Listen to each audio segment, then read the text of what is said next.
दोस्तों, आज की कहानी है विधवा भाभी के साथ होली खेलने का आनंद। कहानी पसंद आए तो वीडियो को लाइक एवं सब्सक्राइब जरूर करना। वह होली का दिन था जब सुबह सवेरे नितिन ने सुजाता से कहा था, माँ, मैं अन्नू के घर जा रहा हूँ आज और अभी। क्या तुम्हारा अभी जाना ठीक रहेगा? सुजाता ने नितिन से पूछा। हाँ माँ, अभी होली का हुड़दंग शुरू नहीं हुआ है, अभी रास्ते में परेशानी नहीं होगी, नितिन ने एक पुरानी कमीज पहनते हुए कहा। लेकिन आज त्योहार है बेटा। सुजाता यह सोचकर घबरा उठी थी कि अगर नितिन चला गया तो उसके सिवा इस घर में कौन बचेगा। सूना घर उसे काटने को दौड़ेगा। कैसे झेल सकेगी वह इस सूनेपन को? घर के बाहर की दुनिया होली के उत्साह भरे कोलाहल में डूबी रहेगी, मगर घर के भीतर शमशान का सन्नाटा छाया रहेगा। नहीं नहीं, उससे यह सब सहन नहीं होगा। सुजाता ने घबराकर नितिन को फिर एक बार रोकने का प्रयास किया। बेटा, अन्नू तो अपने मायके में होली मनाना चाहती थी, इसलिए मैंने उसे नहीं रोका, लेकिन अब तू भी उसके पास चला जाएगा तो मेरी यह बूढ़ी माँ यहाँ अकेले रह जाएगी। अगर तू रुक सके तो। नहीं माँ, अन्नू का फ़ोन आया था, वह चाहती है कि मैं उसके साथ उसके मायके में होली मनाऊं। और माँ, अन्नू की छोटी बहन बीनू भी जिद कर रही थी कि जीजा जी आप पहले आइए। अब अगर मैं नहीं जाऊंगा तो वे लोग नाराज हो जाएंगे। नितिन ने अपने जूते का तस्मा बांधते हुए उत्तर दिया। ठीक है बेटा, जैसे तेरी इच्छा। सुजाता ने धीरे से स्वगृत में अपना सिर हिलाते हुए कहा। बात इच्छा की नहीं माँ, और फिर तुम होली खेलती ही कहाँ हो जो मेरा यहाँ रुकना जरूरी है। नितिन की कही यह बात सुजाता की दुखती रंग को छू गई थी। नितिन अन्नू के घर चला गया। अब सूना घर और सुजाता एक दूसरे से जूझने लगे। नितिन का आखिरी वाक्य सुजाता के मन में बार बार कौंध रहा था।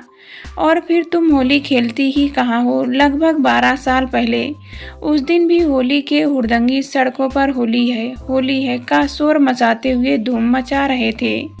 उस समय नितिन 14 साल का था और सुनीत 10 साल की थी।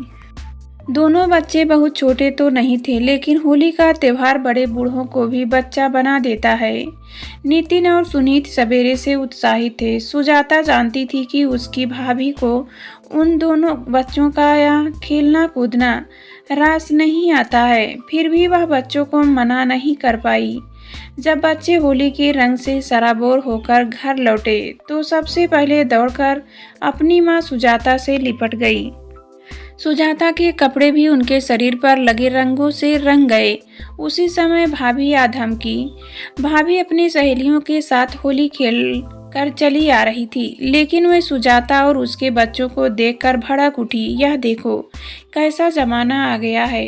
अब तुझे इतना भी धर्म कर्म याद नहीं रहा कि विधवाएं रंग नहीं खेलती हैं।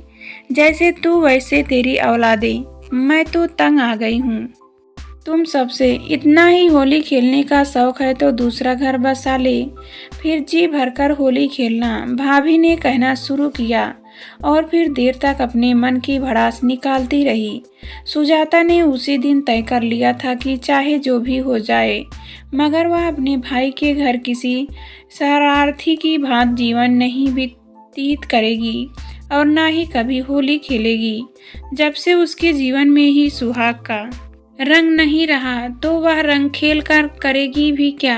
वह छोटी मोटी कोई भी नौकरी कर लेगी, मगर अपने बच्चे को अपने दम पर पढ़ाएगी, पालेगी।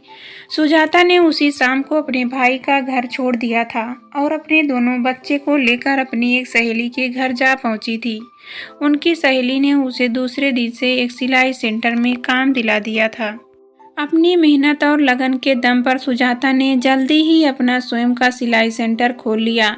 इस तरह सुजाता के जीवन की गाड़ी चल निकली थी। उसने अपने दोस्तों, दोनों बच्चे को पढ़ाया और एक एक करके दोनों का विवाह भी कर दिया। पहले नितिन की शादी हुई और अन्नू बहू के रूप में घर आई।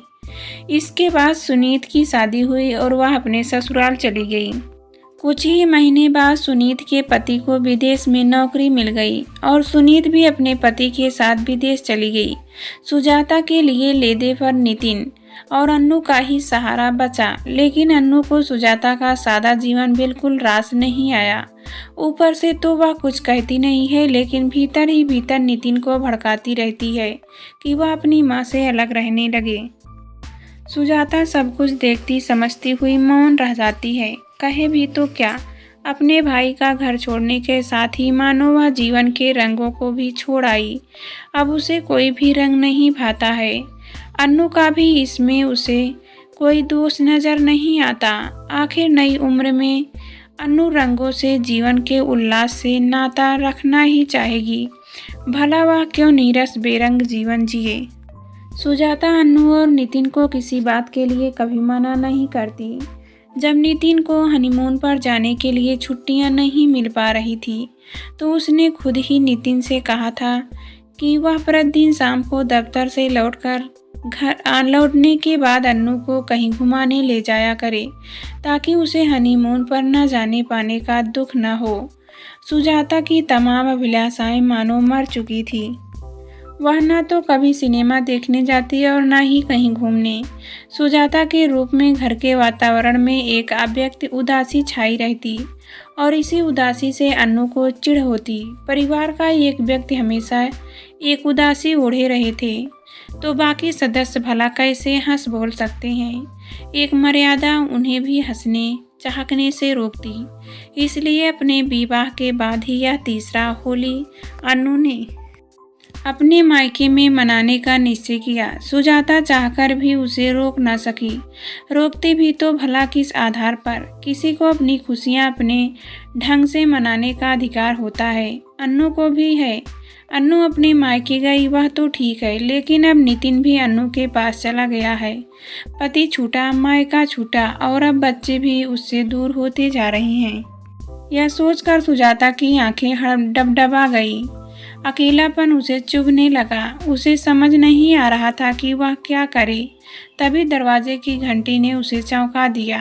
कौन आया होगा, सुजाता सोचती हुई दरवाजे के पास पहुंची। उसने स्पाई आई से झांक कर देखा। बाहर एक दो चेहरे नजर आए, लेकिन रंगों से पुते हुए पहचानना कठिन था। दरवाजा खोले या ना खोले। पल दो पल सुजाता ने सोचा, फिर उसे एक परिचित सी आवाज़ सुनाई दी। शायद यह उसके पड़ोस में रहने वाली मनोरमा की बेटी दिव्या की आवाज़ थी। सुजाता ने दरवाज़ा खोल दिया। दरवाज़ा खुलते ही 7-8 लड़कियां भीतर चले आए। होली मुबारक हो आंटी, वे समयबद्ध स्वर में बोले उठे। उनमें से एक लड़के को आगे बढ़कर सुजाता के माथे पर गुलाब लगाया और झुककर पैर छू लिए। उसके बाद एक लड़की आगे आई। उसने सुजाता के माथे पर गुलाल लगाते लगाते गालों को भी रंग दिया। चंद ही पलों में वहाँ का दृश्य बदल गया। वह सारे लड़के लड़कियाँ सुजाता को खींचकर बाहर ले गए और उसके साथ होली खेलने लगे। पहले तो सुजाता ने झिझकते हुए कहा, नहीं नहीं, रंग मत लगाओ, मैं विधवा हूँ। ओह आंटी, आप भी कैसी दाकियानूसी बातें करती हैं। दिव्या ने सुजाता को झिड़क दिया और बाकी लड़कियां उसे रंग लगाने लगी। सुजाता भी अपने आप को रोक नहीं सकी। वह भी उनके चेहरों पर रंग लगाने लगी। होली के रंगों ने उसके भीतर घिरे हुए अंधेरे को मानो साफ कर दिया। वह अपने भीतर हल्कापन महसूस करने लगी। अचानक उसे झटका सा लगा। वह आवाक खड़ी सी रह गई। नितिन और अन्नू उनके सामने खड़े थे।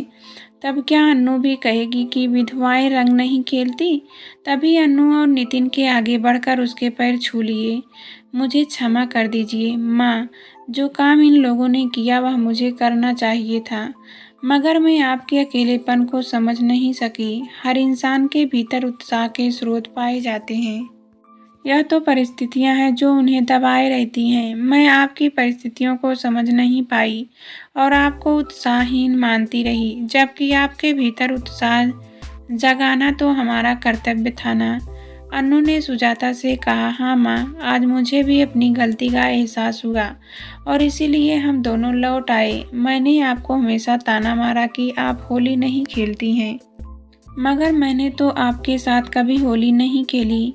अब तक होली के रंग भले ही आपसे दूर थे, लेकिन अब ये आपसे दूर नहीं रहेंगे। यह कहते हुए नितिन ने ढेर सारा गुलाल माँ के सिर में डाल दिया। गलती मेरी भी है। मुझे भी किसी बात को यूँ पकड़ कर नहीं बैठ जाना चाहिए था। भाभी ने जो भी कहा था वह उनका अपना विचार था। उनके विचारों को आत्मसम्मान का प्रश्न बनाकर मुझे भी जीवन के रंगों से यूं मुंह नहीं मोड़ना चाहिए था। कम से कम तो बच्चों की खुशियों को ध्यान में रखते हुए तो हरगिज नहीं। सुजाता ने भी मुट्ठी भर गुलाल अन्नू के चेहरे पर मल दिया। अन्नू खुशी से खिलखिलाकर हंस पड़ी। होली है के स्वर से सारा वातावरण गूंज उठा। सुजाता के जीवन में खुशियां एक बार फिर झूम उठी।